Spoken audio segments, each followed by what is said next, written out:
तो वहीं गाजा जंग के बीच इजरायली विदेश मंत्री का बड़ा बयान, जंग रोकने का दबाव बढ़ रहा है। विदेश मंत्री ने कहा कि अंतर्राष्ट्रीय दबाव बढ़ रहा है, हमारे पास 2 से 3 हफ्ते का समय है। तो देखिए, इसराइल की ओर से यह अहम बयान दिया गया है जिसमें कहा जा रहा है कि इस युद्ध को लेकर के जो दबाव है वो इसराइल के ऊपर बढ़ रहा है और हमारे पास ज्यादा समय नहीं है, सिर्फ 2 से 3 हफ्ते का समय है। तो क्या 14 दिन के अंदर हमास का खात्मा हो जाएगा? क्योंकि इजरायली विदेश मंत्री ने हमास के एक्शन के लिए 2 सप्ताह की डेडलाइन दी है। उन्होंने कहा कि उनके पास सिर्फ 2 सप्ताह का वक्त है। आइए आपको बताते हैं पूरी जानकारी, जो तथ्य सामने आए हैं इस खबर से जुड़े हुए उनके बारे में आपको बताते हैं। तो इजरायल के मंत्री का जो बयान है कि 2 हफ्ते का ही समय है, दरअसल उसके मतलब क्या है और उसके पीछे का कारण क्या है? तो अंतर्राष्ट्रीय दबाव की बात करें, पश्चिम का इजरायल पर लगातार दबाव बढ़ा है, अरब देशों की गुटबंदी इस बीच में बढ़ी है और अमेरिका का बदलता रुख भी इजरायल के लिए एक चिंता का विषय है। क्या आप जिंदगी में घर खरीदने का हो या शादी का हो, आपको पता नहीं चल रहा ना, ज्यादा टेंशन मत लो, आपके हॉरोस्कोप में ना सब पता चल जाएगा। कुछ ज्यादा वेट मत करना, जाइए एस्ट्रोलैट आप डाउनलोड कीजिएगा और आपका पहला कॉल फ्री पाइएगा। कहता है कि जोड़ियां ऊपर वाला बनाता है, लेकिन शादी का योग आपको कब है ये जानने के लिए आपका कुंडली दिखाइए। आज ही एस्ट्रोलैट ऐप डाउनलोड कीजिए, पहला कॉल मुफ्त पाइए। सैन्य अभियान की बात करें तो हमास की सुरंगों पर लगातार काम चल रहा है, उसकी सुरंगों को ध्वस्त करने की कोशिश की जा रही है। यह दबाव क्यों है और उसमें क्या बयान सामने आया है? युद्ध खत्म करने का अंतर्राष्ट्रीय दबाव है, दबाव बढ़ने से पहले युद्ध का अंत जरूरी है, निर्णय लेने के लिए हमारे पास 14 दिन का वक्त है। ये वो बड़े बयान है जिसमें यह संकेत दिया है कि 2 हफ्ते का वक्त है, यानी कि इसीलिए यह सवाल उठ रहा है कि क्या 2 हफ्ते में ही हमास का खात्मा हो जाएगा? यह ऑपरेशन जो आईडीएफ ने शुरू किया है, ये जो जंग शुरू की है, क्या वो जंग खत्म हो जाएगी? और 48 घंटे में अंधेरे में डूब जाएगा गाजा में मात्र 2 दिन का ऑयल। UNRWA का बयान, गाजा के सभी अस्पताल अंधेरे में डूब जाएंगे।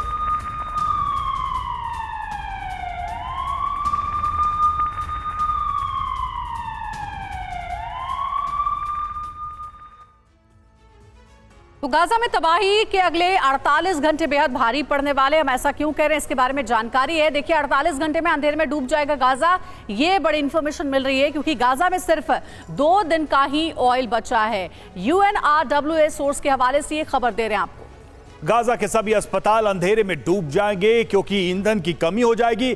मानवीय सुरक्षा अभियान भी इससे ठप पड़ जाएगा। गाजा में ऑयल सप्लाई की अनुमति मिले, ये UNRWA का कहना है, उसकी डिमांड है। एक और अहम खबर है, सीरिया में अमेरिकी बेस पर फिर से हमला हुआ है। अल उमर में सैन्य बेस को निशाना बनाया गया। अमेरिकी सैन्य बेस पर रॉकेट से अटैक, ईरानी समर्थक गुट ने किया हमला।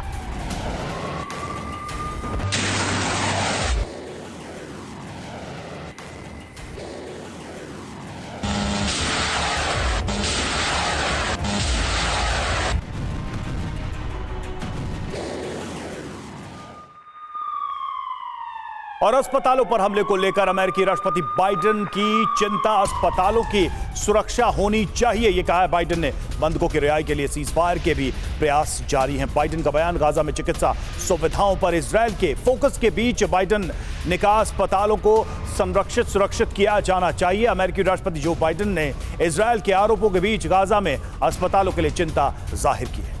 और बड़ी खबर है, जबालिया कैंप पर इजरायल का बड़ा हमला। हमास ठिकाने पर इजरायल का अटैक हुआ। रिहायशी इलाके में बमबारी के आरोप है। हमले में कई लोगों की मौत का दावा किया जा रहा है।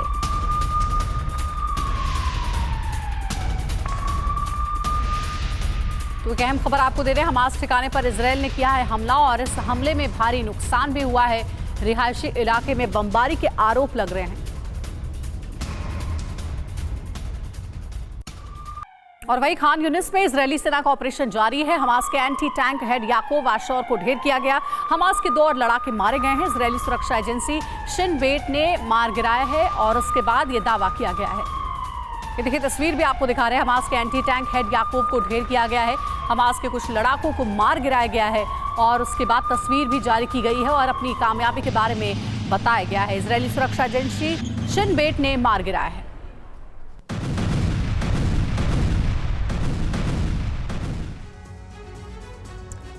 और आईडीएफ की सीक्रेट शिनबेट। जी हां, इसके बारे में कुछ अहम तथ्य आपके सामने हम रखने जा रहे हैं। क्या है शिनबेट? सबसे पहले यह आपको बता दें, इजराइल की एलीट कमांडो यूनिट है शिनबेट।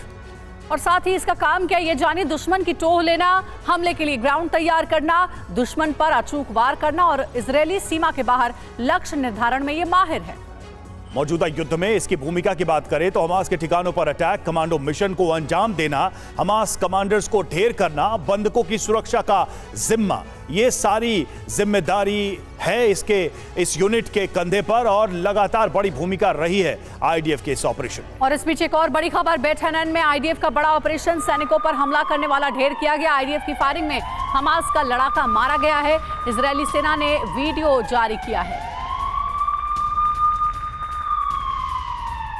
एक और अहम खबर है, लेबनान में इजराइल का पलटवार जारी है। इजरायली वायुसेना ने किया हमला, लड़ाकू विमानों ने बॉम्ब गिराए और हिजबुल्लाह का कमांड सेंटर तबाह कर दिया गया। मलकिया में यहीं से हुआ था हमला।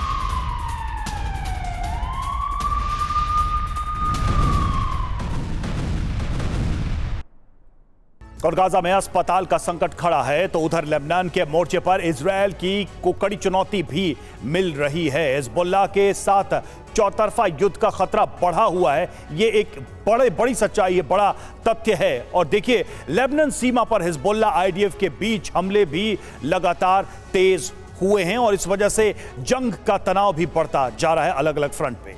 यारून में इजराइल लेबनान के बीच जंग छिड़ी हुई है और आगे जानकारी है कि हमले में खतरनाक हथियारों का इस्तेमाल किया गया। सीमा के दोनों ओर मरने वालों की संख्या लगातार बढ़ रही है और लेबनान सीमा के 50 किलोमीटर अंदर तक हमले हुए हैं। हिजबुल्लाह ने एंटी टैंक मिसाइल को भी मैदान में उतार दिया है। ये वॉल स्ट्रीट जर्नल की रिपोर्ट के हवाले से कहा गया है, ये दावा किया गया है। और गाजा से बड़ा वॉर फ्रंट बनने की ओर लेबनान बॉर्डर, ये भी अहम जानकारी मिल रही है। लेबनान बॉर्डर पर आईडीएफ ने पूरी ताकत लगा दी है। लेबनान बॉर्डर पर आईडीएफ ने अपनी सैन्य तैनाती को भी बढ़ा दिया है। साथ ही air defence system, fire fighter jets को भी यहां पर तैनात कर दिया गया है लेबनान की तरफ से, उस सीमा से जो चुनौती मिल रही है उसको देखते हुए। और बड़ा सवाल क्या है, क्या ईरान के इशारे पर हिजबुल्लाह ने हमले तेज कर दिए हैं इजरायल के ऊपर? ये सबसे अहम सवाल है। हिजबुल्लाह पर इजरायल का अगला प्लान आखिर क्या होगा? अगला सवाल है, क्या नवंबर के दूसरे हफ्ते में युद्ध का नया चरण शुरू हो जाएगा? अगला सवाल, क्या हिजबुल्लाह हूती पर हमास की तरह ही हमला होगा? क्या इस पर वैसी ही कार्रवाई की जाएगी इजरायल की तरफ से, आईडीएफ की तरफ से? क्या यमन लेबनान से इजरायल की सीधी जंग होगी? यानी क्या इस युद्ध का दायरा गाजा से निकलकर, वेस्ट बैंक से निकलकर दूसरे देशों तक भी पहुंचेगा? ये अहम सवाल है। और इस बीच एक और ब्रेकिंग न्यूज है, हिजबुल्लाह के ठिकानों पर आईडीएफ की स्ट्राइक हुई है। हिजबुल्लाह के सैन्य ठिकानों को तबाह कर दिया गया है।